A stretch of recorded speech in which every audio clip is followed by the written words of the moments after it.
Okay. All right, welcome everybody to Wapiti Live Q&A for February 28th. So can't say the last day of February this year because, well, it's a leap year. So, yes, Hunt Expo. So it was kind of funny. Liz and I drove down there on Thursday, and as soon as we got there, she's like, "What are we gonna do?" And I'm like, "Babe, we've been in the truck for 5 hours. We're gonna go stretch our legs. We're gonna go for a walk." And I at first I said, "Let's just stay in the corridor outside the Salt Palace, and we'll go look at the taxidermy mounts and all that." And as soon as we walk in and we're walking by the main entrance, she's like, "Why don't we just go in? Why don't we just go in and walk around and say hi to some people?" And I'm like, "Oh, okay." So we went in and we said hi to a few people, and we were kind of starting to walk out. And I ran over to the Slayer booth to talk to those guys real quick, and right next to them was the Born and Raised Call Company. And all of a sudden, I look and there's Matt Lux, which Matt Lux and I competed against each other. I mean, mid 2000s, late 2000s in the World Out Calling Championship, and neither of us competed for a few years. And he walks up and he gives me a hug and he's like, "You know you're calling on Saturday, you old fart." And I said, "Matt, that would be great, but I didn't bring a single elk call down here with me." And he goes, I think you know enough people that you could probably find some calls somewhere in this building." So so I said, "Well, let me think about it." So Friday, I went to the Phelps booth and grabbed the gray and white amp. Then I went to the Slayer booth and picked up some of their new Clearwater reeds. And while I was at the Phelps booth, Jermaine Hodge gave me the three signature series for him and Eric Berglund and Tony Gilbertson. But then I'm over there talking to Cody Killam with Born and Raised Outdoors, and all of a sudden he grabs a bag, and this little thing. First, he grabbed me this. So this thing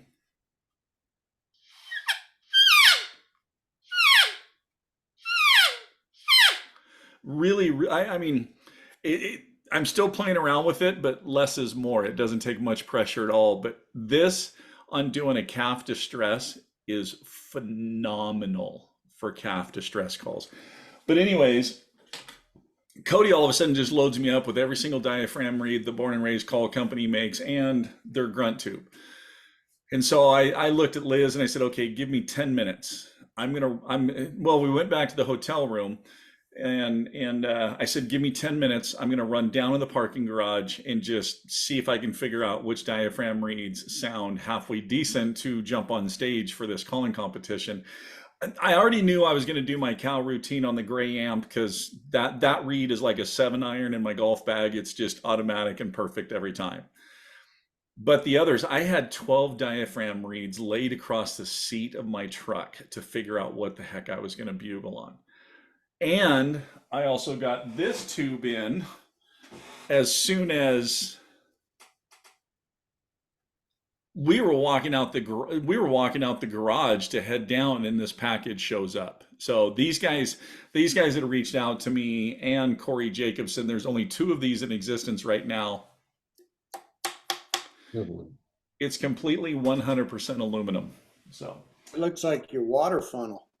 a little bit, but um, so yeah, so 12 diaphragm reads. I have about 10 minutes. The problem with practicing in a parking garage is your reverb and echo is phenomenal, and everything sounds really, really good.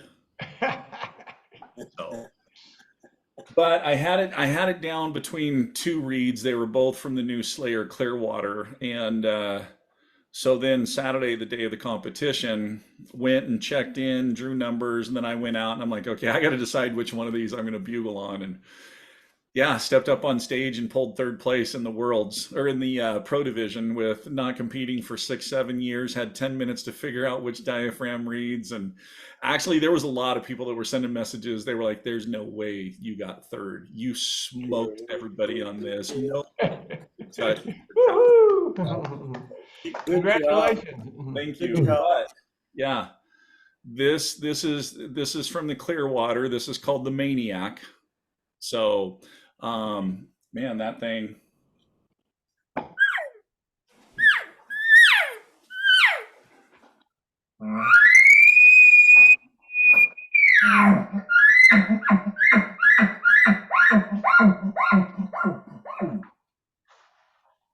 Beautiful. Wow. It's such an easy no-brainer read.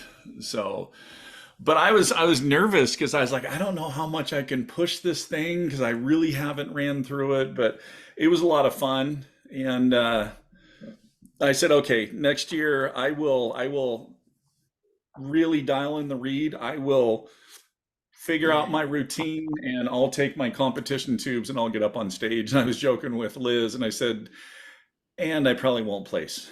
So, but it was It's like, there goes our subscription rates. yeah, no, it was a lot of fun. Picked up a new brand sponsor. Still working out the deal. It's called Haven Tents. It is a hammock tent, but it has a completely flat bottom with a air pad. You can sleep on your back, your side, your stomach, up on the head. They have a deal that you can pop up at a 45-degree angle, so you're almost like in a lounge chair with the complete bug netting, and it has a rain tarp over the top of it. And so, in fact, I just went over to check it out, and the Elk Calling Academy crew that was down there, we ended up buying 5 of those suckers for spike camping this year for elk hunting. Sounds like a successful weekend. It was. It was a great weekend. So, enough with that. Let's jump into what you guys came here for, and that is another live eScouting tutorial using my favorite tool, FatMap, as you guys know, and also introducing you guys to a really cool new tool that FatMap has. So, let's go to screen share, and I want this. Share. I'm going to move this to the other side. And nope, I'm going to leave it over there for right now. Okay. So, FatMap. We all know when we first come in, we need to kind of put on the things that we want: hiking, mountain biking, trail running, and sure, mountaineering. So, okay. Somebody pick a state. Where are we going? New Mexico. New Mexico, outstanding. So, as we know, first thing that we normally do is we come to the hamburger on the right. And normally when you first come in here, it's going to be on the base map. Remember, you need to click overlays, and we're going to click aspect ratio. So what we're doing right now is we are using the dial at the top because we're looking for north and northeastern facing slopes. So these 2 shades of blue. And what are you guys feeling? Santa Fe National Forest or Pecos Wilderness? Go to Angel Fire. Angel Fire. Oh, we're going to go just outside of Taos, aren't we? Maybe. Immediately right now, this Mount Phillips area grabs my attention. Same thing with Philmont Scout Ranch. Do you guys Can't hunt Philmont. because it's a ranch, but Mount Phillips. So do you guys see why my eye immediately went here? Yeah. You guys see all this northeastern facing area? Yeah, Yeah. north facing slope. Yep. So, all right. So we're going to zoom in a little bit, and then like we always do, we turn off the aspect ratio because I want to kind of see what timber looks like. Okay. So we got a river down here. We got a main road. We got a secondary road coming up in the bottom, it looks like. No, those are tributaries. Ooh, there's a lot of water in this drainage. And we have a trail system with some, this is one new cool thing. I don't think I ever pointed this out to you guys. So these things right here, these show campsites and possible areas that you can camp on your routes. So it's kind of nice because you know, as soon as you go into this area, you immediately find camp areas that you can use as base camp to jump off from. So, okay, so next up, we're going to go back to the hamburger, and I want to look at gradient because I want to see kind of how steep our elevation is. Man, Mount Phillips is up there a little bit, 11,657 feet. And we've got, now from past episodes of this, you guys know that I kind of look for that northeastern territory or facing slopes. And if I can get it in like a 27 to 35 or 37 degree angle, that's kind of to me is money elk habitat and areas. And so we already know this all is north and northeastern facing. And as you can see by the color grading, we are in the range that we want. And there's some little pockets too that get pretty steep. So, all right. Next thing up, we're going to check our flats. Ooh, not too many benches on this side. Now, here's the other thing that you guys can look at too. See these shadows? Mm-hmm. That immediately lets you know that you're in north and northeastern facing territory. So just because where those shadows were, it's mostly north and northeastern facing, but man, there is a lot of bedding in this area. I'm liking the looks of this. So, all right. So let's kind of center down here. You know what? No, we're gonna keep Mount Phillip centered, and we're gonna click our little 3D route. And What did you click then? right down. So in the bottom right hand corner, right above the hamburger, it says 3D right here. Mm-hmm. Mm-hmm. You click on that, that gives you your tilt. Now, your controls for this is if you press down the right side of the mouse, right click, you can rotate this thing around because we want to really focus on this drainage here. Now, if you left click, you can drag. So right click will allow you to rotate. Left click will allow you to drag in and out. Also on the right click, moving your mouse right to left tilts it, or I mean, rotates it forward and back, tilts it. Okay. So what I'm doing right now is looking at these timber pockets, and then and again, you can come here and you can hit aspect ratio and see exactly where those northeastern facing, because then when you turn that off, if you remember these dark spots, once you turn that off, you can see those kind of appear like more timbered areas. But we're just going to go ahead and rotate so we can just look at this face as a whole. Okay. We already know there's a lot of water. This area right here really piques my interest. Just because it kind of has a wide little canyon, a wide draw up at the head of this with a major creek rolling through. In this area right up here in this basin at this creek head, this would be a great place to look for wallows.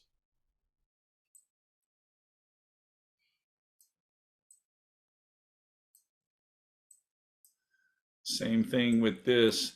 Anytime you can find these wide draws like this, especially with water flowing through, great area. I found a lot of elk in wide draws like this.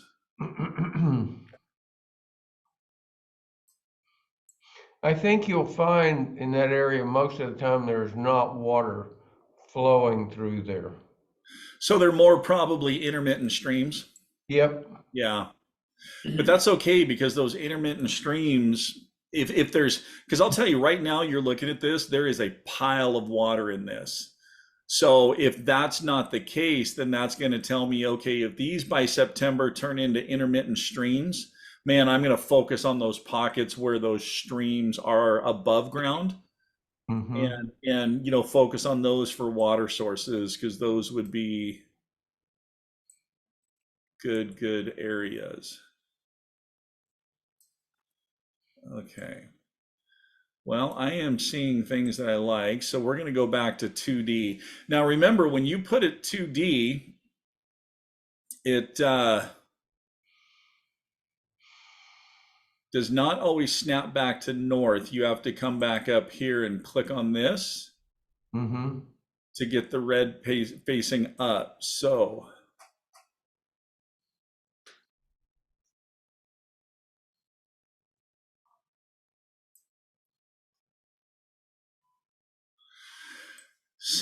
deciding, so here's one thing that I'm kind of liking right now. I'm going to go back to 3D because I want to look at something. So this clear camp, where'd you go? Okay. This clear camp creek interests me because my focus point is that other draw, but this will give me the ability to control my thermals without impacting that draw. Comanche Peak is on the backside enough that, again, this would be a good option too, Comanche Peak, because reason being, you could set your camp up here. Morning thermals are going to fall off the backside, but you're elevated enough that, man, you can glass a lot of area. And then, kind of now you're up high that you could sit up here and glass and glass and glass until those elk. The hard part is if they're coming up in this other drainage, you're going to lose sight of them. But with you being so elevated, you should be able to hear them bugling coming through. So, okay. What other? Does this give us ability to draw a game management unit on it? Game management? No, this does not have game management. Okay. Thunder Ridge. Man, the fact that you have 3 camps up on the outside here, but I want to look. Okay, so that's a 4-wheel drive road, so you can drive to that one. Emergency use, 4-wheel drive, 4-wheel drive. So you could drive to some of these camps on the background. So if that's the case, my choice right now would still be this probably Clear Creek camp. So got a nice meadow.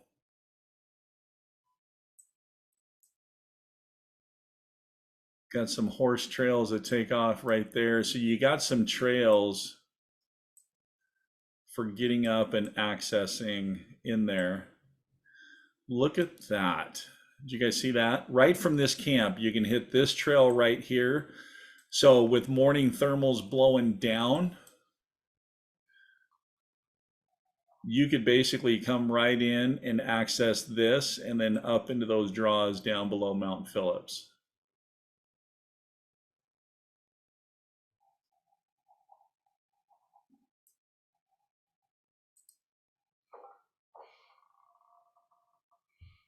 Let's just see what this route looks like.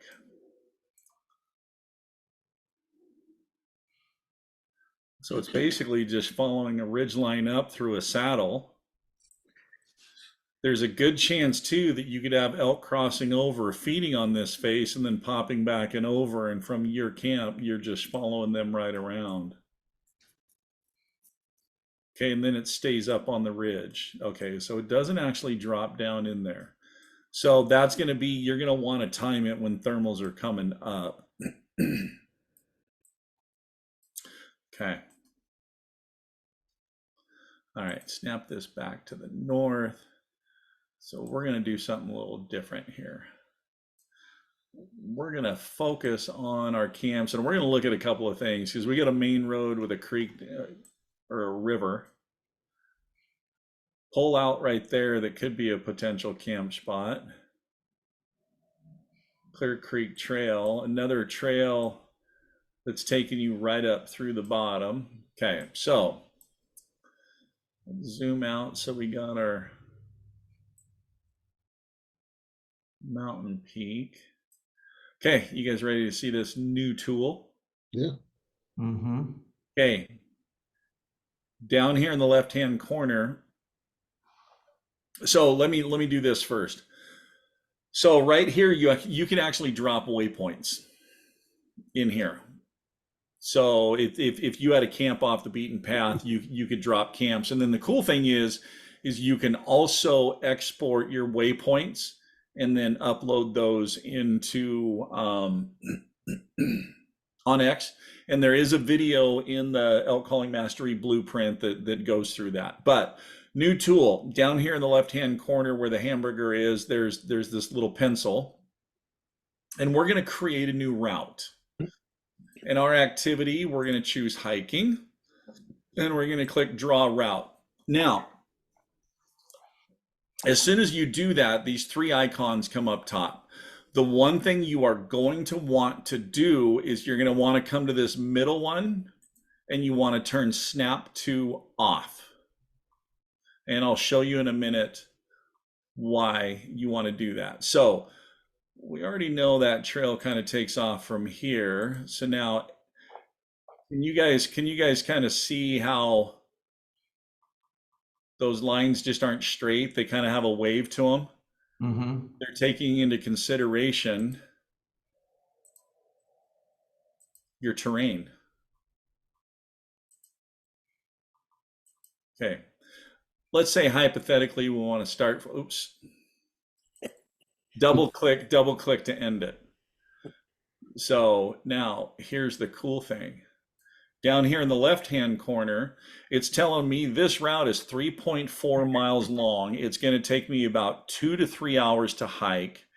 My elevation is going to vary from 7,841 up to 10,627. On this trail, I'm going to gain 2,799 feet in elevation, but somewhere along the way, I'm going to drop 556 feet in elevation. So not a bad thing. You have the ability to, if you like this, then you can come up in the right and you can click save and continue. And it will save your route. Then again, you have that route. You can again export this information and import it into OnX, because OnX right now will allow you to create a route, but you have to be on their highest paid plan. If you're not on the highest paid plan, you can't create routes. Now with this new tool in FatMap, you can create routes, export them in here. So now I want to show you this. So here's, I'll close that, stop. All right, we're gonna go back, create a new route, hiking, draw route, and we're gonna leave snap to on. And this is what's kind of frustrating, because you kind of start drawing, and if you get close to any main road or trail, it will automatically go, oh, you want to follow this road, or oh, you want to follow this trail. So if you have a lot of trails throughout here, oh, I have it turned off right now. So it will snap to those trails. So that's why, Snickers, shush. That's why you want to turn that snap to off. Now, here's where this is really cool. We're going to go to 3D mode. We're going to rotate around, and we're going to look at this as if we were standing down here or camping right here, and this is where we were going to start. Now in this 3D for planning your route, create a route, hiking, draw route, snap to turned off. So now you can play with this, and you can kind of plan your route. Okay, now with looking at this, it's like, you know what? I don't want to climb up this steep ridge right here. So I'm going to stay on elevation. See how that dropped off? How that disappeared? Because it's taking into consideration that terrain. So I'm going to stay on elevation here until I get to this softer. Now I'm going to gain elevation. you know what? We might actually just hit this ridge and come over this way because I want to get up into this knob right here so that I can look up in there and bugle. So now, how's our route? 3.1 miles from the start. It's going to take me roughly 2 to 3 hours to hike. Elevation 7,834 where I started at the bottom, up top at the highest 9,792. I'm going to gain 2,603 feet in elevation, but I dropped 645. Those drops are in these little creek crossings. So, but we double clicked. And then now you can double click on this and you can, whoops, you can start and go, okay, we're going to just plan a whole entire loop.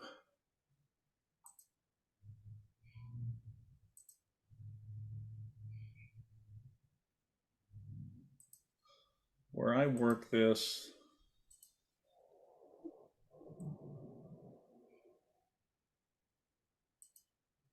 right back to where we started.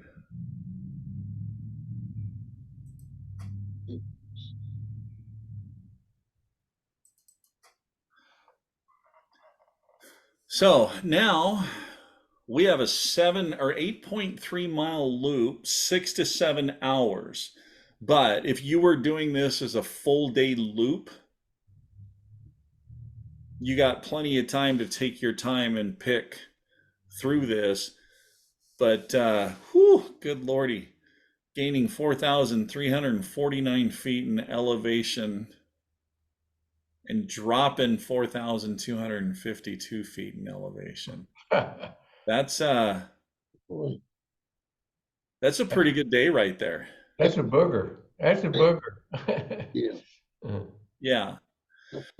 But this is what's really cool about this new route tool is because you can plan these routes. And then all of a sudden, if you sit here and you look at this and go, man, you know what? That's a pretty good chunk. I think what I'm going to do is I'm going to cancel this because maybe I want to take this canyon and I want to divide it in half. So I'm going to camp down here on the bottom by this road and I'm going to draw a center line and I'm going to hunt the bottom half for a few days. And if I hear activity up here, then I'm going to tear down camp and I'm going to drive around over here to Comanche Pass and reset up camp. And then I'm going to attack this upper half because that's where I'm hearing the elk. That's where I'm seeing the elk. Make sense? Mm-hmm. Yeah. Now, I know there was a tool that I showed a couple of years ago, and if you come down to the hamburger, it's still right there, travel distance. The video for this is in the Mastery Blueprint also. This was a cool tool because you could drop a pin and then you could expand it out. That would show you what kind of area you could cover in 2 hours or 3 hours. So you really knew exactly how long it would take you to get from camp to a certain area. That is no longer a free tool, but you can almost do the same thing. So let's go back to 3D. And I'm going to focus on this Thunder Ridge. And let's just say, hypothetically, I want to know, turn snap 2 off. I want to know how long it's going to take me to follow this ridge to get up to Comanche Peak because I want to get up there in Glass from camp. Now it's going to take me about 1 to 2 hours. It's only 1.5 miles and you're gaining 1,100 feet in elevation. So now you can sit there and you can go, okay, I know my hiking speed for a mile and a half, gaining 1,100 feet in elevation. I mean, you're almost gaining, um, you know, well, roughly 1,000 feet in a mile. But you can sit there and go, okay, even though this is telling me 1 to 2 hours, I know this is going to take me 45 minutes because I'm Greg Betts and I'm a mountain man and like a horse and I just cover ground easily. So, I was in my truck, yeah. so, Attaboy, Greg. but then this gives you the ability to sit there and so this is where you could make sure you double click at the end. So, um, so let's say this is something that you wanted to do. You could save and continue, and then you could come down here and grab a waypoint, and you could drop a waypoint at the end of that and label it glassing spot or something.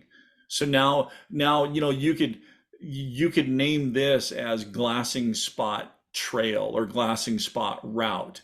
And so then when you export it, upload it into OnX, now all of a sudden you have that waypoint for your glassing spot and you have this route that's labeled. So then as soon as you look at it, you know immediately, oh, okay, yeah, I know this route's going to take me up to Comanche Peak and that's where I'm going to glass from. Once you get those trails on there and download it to OnX, is it pretty simple to remove them? Oh yeah. Yeah. Yeah. Okay. You can delete anything in OnX. Yeah, anything you don't want. It's pretty dang easy to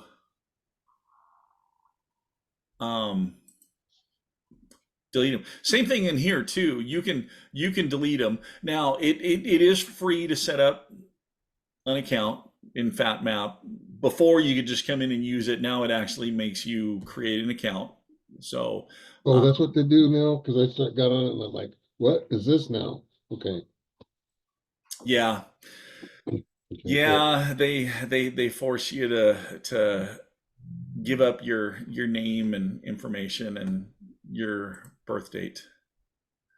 Oh, look at that. Have you found value in the premium offering? On FatMap, Yeah.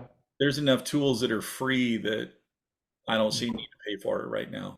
Okay. So, and FatMap does have an app also for the phone.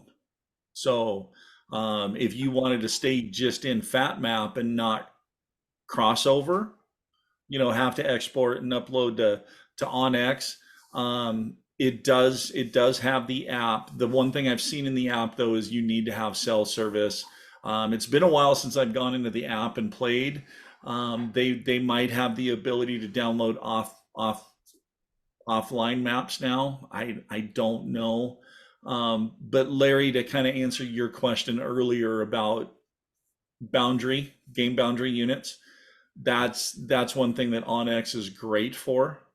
So that's where I think it would be an advantage to export your info out of FatMap and drop that into OnX, so then you can make sure. I mean, because you could plan all these routes, Mm-hmm. and then all of a sudden you get there and it's like, oh crap, I'm in two different hunt zones. I can only take half this trail to here because then I cross over something, and then all your plans are kind of changed. So all that stuff that you could do, here at the house before, you get out there could save a ton of time. So Yeah, I saw that you were kind of in an online FatMap site versus I was trying to look at the same thing on my app, and I wasn't having the features that you were showing, and things weren't in the right place or the same place and stuff. And so yeah, now that makes sense now. yeah, I haven't played with the app on the phone a ton. I mean, I added it to the phone.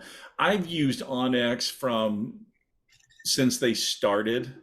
It's just something that I'm comfortable with and familiar with, and I know actually what Larry's going to do. He's going to find a nice plush hotel right here in Eagle's Nest with some nice restaurants and good eats.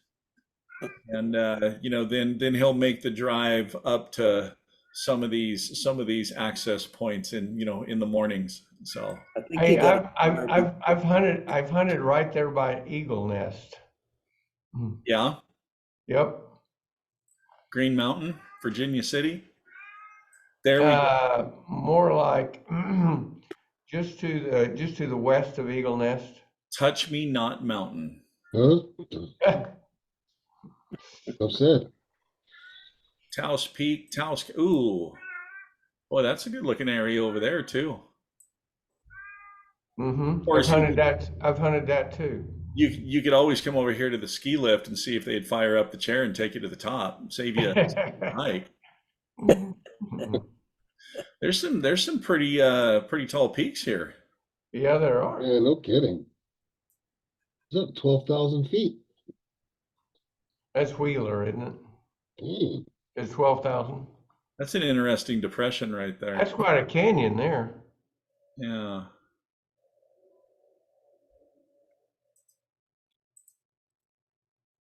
That's another thing about OnX.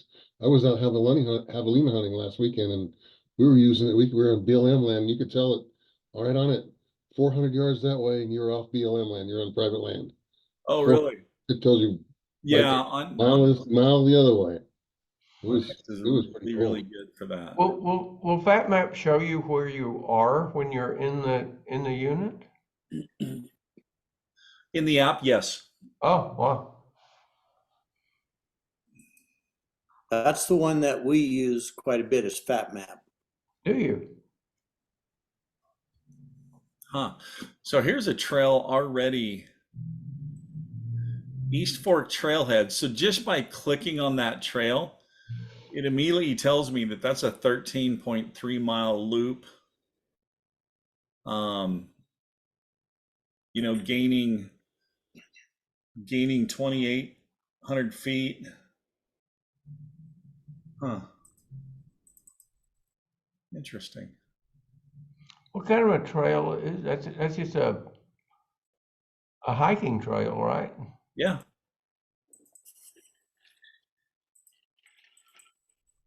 Oh, I've been on that. You've been on that? Yep. Now you guys have found out Larry's secret Where I hunt. honey hidey hole. But I don't know what that hole is right there. Looks like a crater. Aha. Oh, it's a shadow, isn't it? Nope. No? Oh, there you go. Looks like at one time it looks like a mudslide or something. Maybe there was an old mine in there that collapsed. Probably so. So interesting. Hmm. And that's kind of cool. Yeah, and you also I noticed too the nice trail. Coming up through the meadows.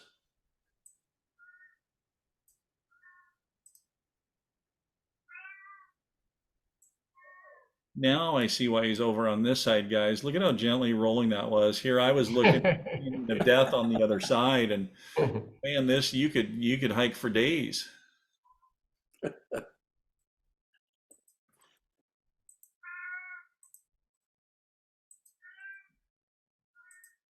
This cat has been doing this the last couple of nights, starting at 1:30 in the morning. Is it hurting? No, she just is not. I am not downstairs sitting on the couch so that she could be laying on my lap. At 1:30 in the morning. Yeah. Ooh. See, look at this one, guys. So from this road back to that back ridge, it's 2.3 miles. But look at your elevation gain and lost. Mm-hmm. 579 feet and gain, 556 lost. That's in 2.3 miles. That's easy peasy. That's pretty dang gradual right there.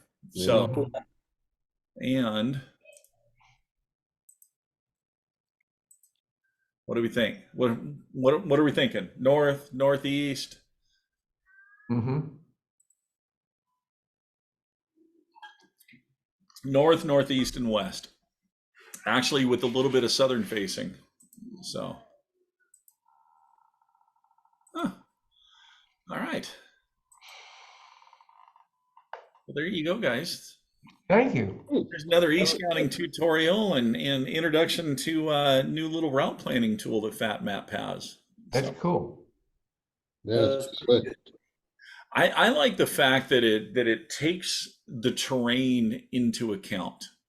So instead of just because a lot of route mapping tools on some of these e-scouting tools just goes straight line as the crow flies. It doesn't give you this. And so there's times I remember where we would be out there and we'd be like, oh, how far is it? Oh man, it's only 1.25 miles. And then we start and it's like, dude, we're at 3 miles and we're not even there yet. So Yeah, it's like, what the heck? And so, yeah, the ability to use a tool like this and really plan your route effectively, what it's going to do is it's going to maximize your travel time. It's also going to minimize, the impact on your body and your energy level, to get to those places. But also too, I mean, you can sit here and you can go in an area like this and you can plan a base camp and then you can look at surrounding areas and you can draw these loops. Okay, I've got day one loop here. I'm going to drive 8 miles up the road. Here's day two loop. You can do all these different loops. So then all of a sudden you go into that area, and I mean you've got hunt plan A, B, C, D, E, F, G on down the line. And so if you get, you know, because nothing's worse than you have a hunt plan and you show up and there's 15 other people that had the same exact hunt plan that you did. So having those backup plans, or you get into that area and there's no elk there. And that's unfortunately what a lot of people do, is they just put all their eggs in one basket, and then all of a sudden they get there, and especially, those guys coming from the east, they're spending hours driving, and they get there and there's no elk, or there's a large crowd, and all of a sudden they're like, oh, what are we going to do now? And they keep hunting the same area over and over where there's no elk. So often that's the case. They don't want to change camp. I believe last week, Jim, didn't I say that? Don't fall in love with an area. yeah, I'm pretty sure you did. So, yeah, and Larry, you're exactly right. And there's a lot of people that I'll have conversations with, and they're like, yeah, my family's hunted the same place for 27 years. And I'll ask them, how is it? And they're like, oh, it used to be really good, but elk numbers just aren't quite there anymore, and it's getting harder and harder to find elk. And I'll ask them, I'm like, then why are you still there? And they're like, well, because my family's always hunted there. That's what Oh, we do. okay. So for you, it's actually just a camping trip. Yeah. Oh no, we're hunting. No, you're not. You're camping and going for hikes with a bow because there's nothing to hunt there. So why stay? But that is one of the hardest things for people to do, is get out of their comfort zone and leave an area that they're familiar with, and go find something new. It's Michael, I ran into a father and son hunting one time. I actually called them in, and they messed up I was working a bull, and they messed up my call, but they came in. I said, you guys been hunting this long, this area? Oh, we've hunted it for 11 years. How have you done? Well, we hadn't got anything yet, but we're still hunting. But there were elk there. They just didn't know how to hunt them. Yeah, and there's that factor as well. I mean the learning curve to really learn it on your own out there, it's pretty steep, because there's only so many Septembers in a lifetime, but there's so many encounters that you can have, and if you're not notating anything, if you're not writing anything down to where you can go back and read about those encounters, you're not going to learn this stuff. And so you're going to end up making the same mistakes over and over and over and over again. But good thing that we have this thing called the Elk Calling Mastery Blueprint, where you guys can learn from all the stinking mistakes that I've learned over the 35 years, and Absolutely. and learn what not to do. So, but yeah. So, okay, questions, comments, concerns. I've got a comment. I got a friend of mine, Roger. When we go out, that guy knows the roads, because he gets on those off roads, and I mean, he just wants to see where the road goes. And you drive down the road, you're like, wonder where that goes. And he'll tell you. I'm like, oh my God. He goes, yeah, but you get back in there and there's a gate shut and can't get across the gate, you have to turn around. I'm like, he just knows because that's his thing. We Always. we do the same exact thing when we get into a new area. We want to take every single road. We want to know, you know, how far down it goes, what kind of access, what's it going to take us to, how heavily traveled is it? You know, is it going to get us something to a hidden spot that we can jump off and get to, you know, another area? And it's just like with these haven tents. You know, the one thing I was telling the guys was because that motorcycle trail that's up at the top, I told those guys, I'm like, guys, we can utilize that motorcycle trail, and because I already had one place dropped as a pin as a potential spike camp that's 4.9 miles back in. And so last week I was looking at the map and I'm like, okay, let's kind of break this in half. And I found an area that I can drop another one that thermals should be controlled. And so now I took that whole top roller bench and I broke it in half. So we can do one spike camp at 2.3 miles and hunt the southern half of it. And then we can go all the way to the 4.9 and hunt the northern half.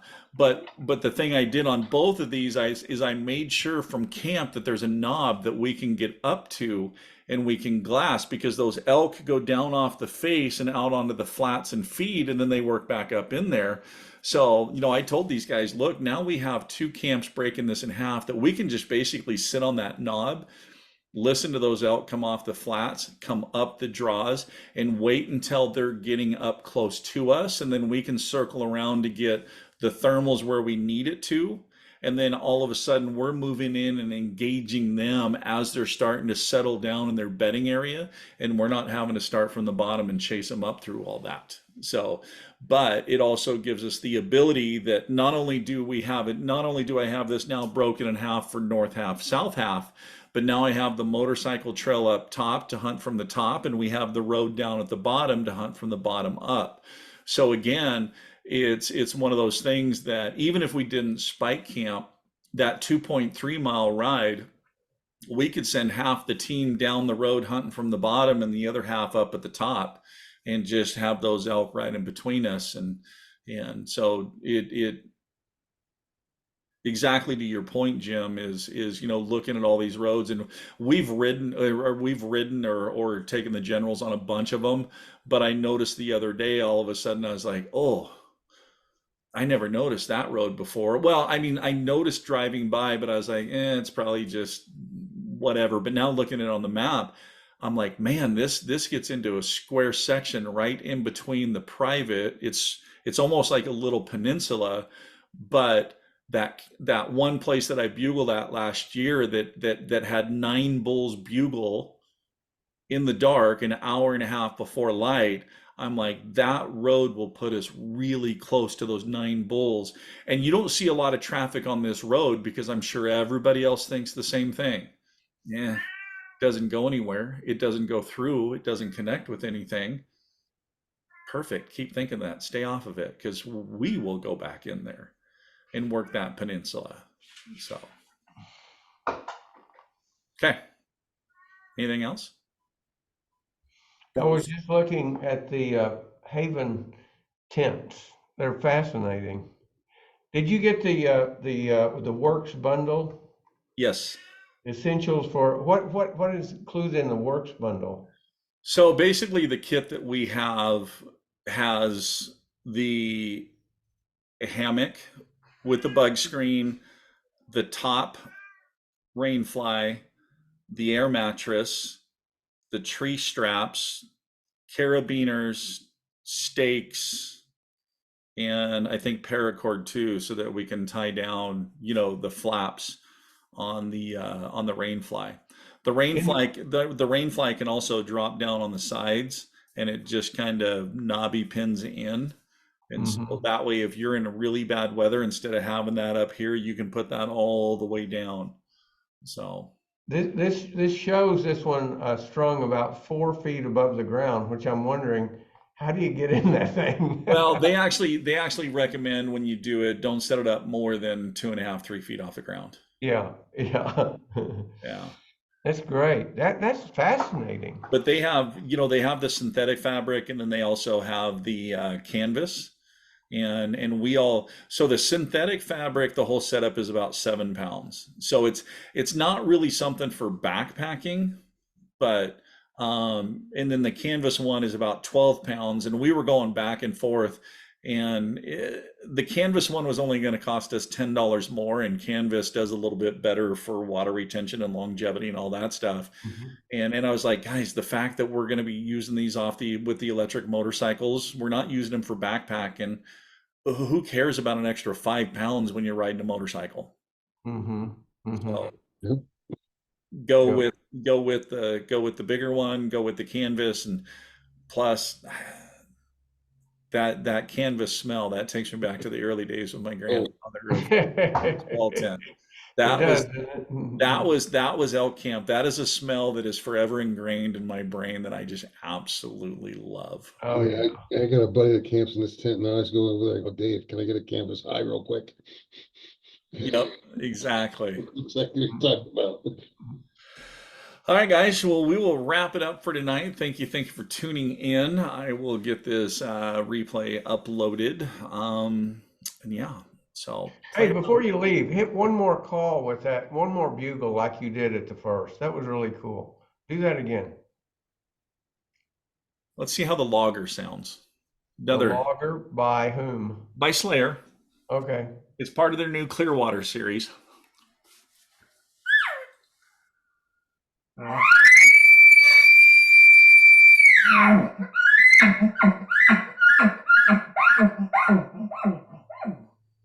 Love it. Good job.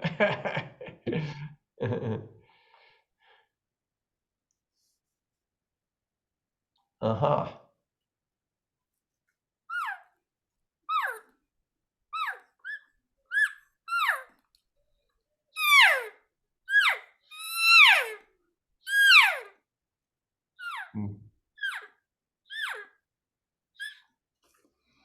Nice.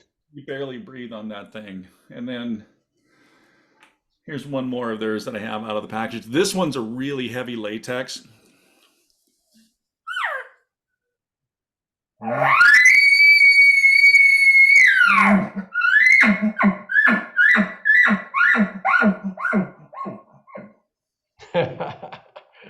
Still breaking that thing in. I noticed Snickers isn't at the door anymore. No. Knox was out there yelling at her, so I don't know if Knox finally grabbed her and pulled her away if she gave up, or if Liz came up and took her. But we'll head downstairs and give her some lap time. So, all right, guys. As always, keep calling, keep practicing. More importantly, though, have fun, and we will see you guys in 2 weeks on the next Wapiti Live Q&A. Thanks, guys. Everybody. Thanks, Michael. See you guys. Good night.